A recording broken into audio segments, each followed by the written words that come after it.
What's up, folks? This is John here with another episode of Cocktails and Cloud. Today we're going to be talking about one of the recently introduced features of AWS called resource control policies. Before we do that though, let's make a cocktail.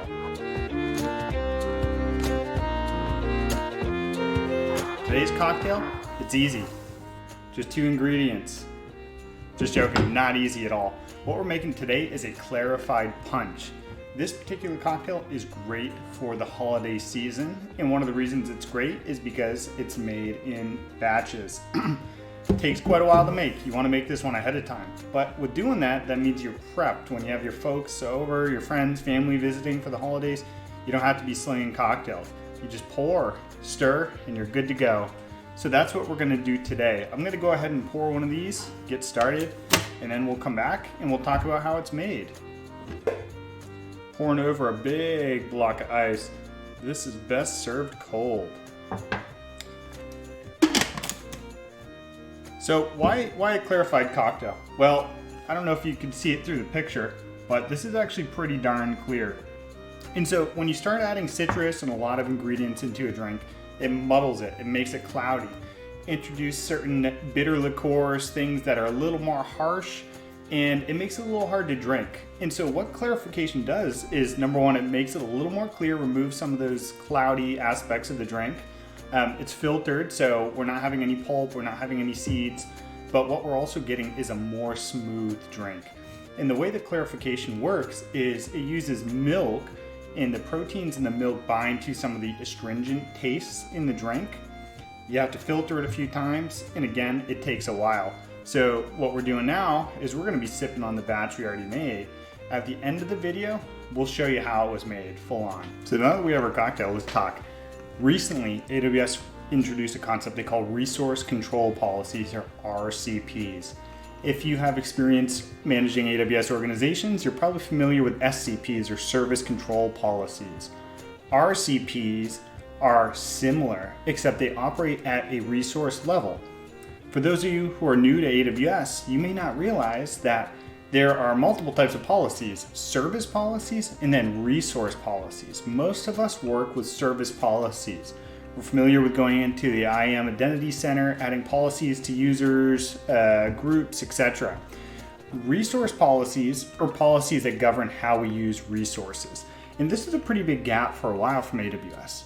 And the crux is, what this allows us to do is add policies to govern all resources for all of our AWS accounts. It's pretty breathtaking. And AWS documentation covers pretty unique use cases for when you may want to use these. Some of them probably never even thought of. One example that comes to my mind though, in almost all of our AWS pen tests, AWS vulnerability assessments, config reviews, we are encountering one finding. Now, I'll admit the finding is probably a lower risk finding, but it's worth talking about because it's prevalent. S3 buckets being able to be accessed over plain text HTTP. Normally what we like to see is there a restriction in place to restrict access to S3 buckets. The way you do that is by adding a bucket policy that indicates that all access is denied unless it occurs over a TLS enabled connection. This historically has been a pain in the butt for folks to deploy, especially across large accounts, because it requires it to be deployed on every bucket. Enter resource control policies.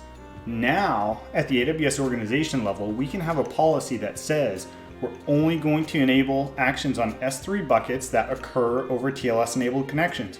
It's basically one rule to govern all of your AWS accounts, and it works. In fact, I just worked with a customer earlier this week to roll this out. We tested it, we validated it. It took all of 30 minutes to deploy and to validate. Super simple, and then boom, one issue we don't even have to worry about anymore. Let's talk about this cocktail for a bit. So again, this is a punch. It's designed to be served in batch. So how do we make it? We started with some bourbon. We took some lemon peels, we took some orange peels, a little cinnamon, a little bit of clove, and we infused it. We let it sit away for 24 to 30 hours, build up all those flavors right there in the spirit. And then to that, we added some lemon juice, we added orange juice, we added a cranberry simple syrup that was homemade. We mixed all this up. We added some water to give it some dilution. And then at that point, it was ready to be clarified.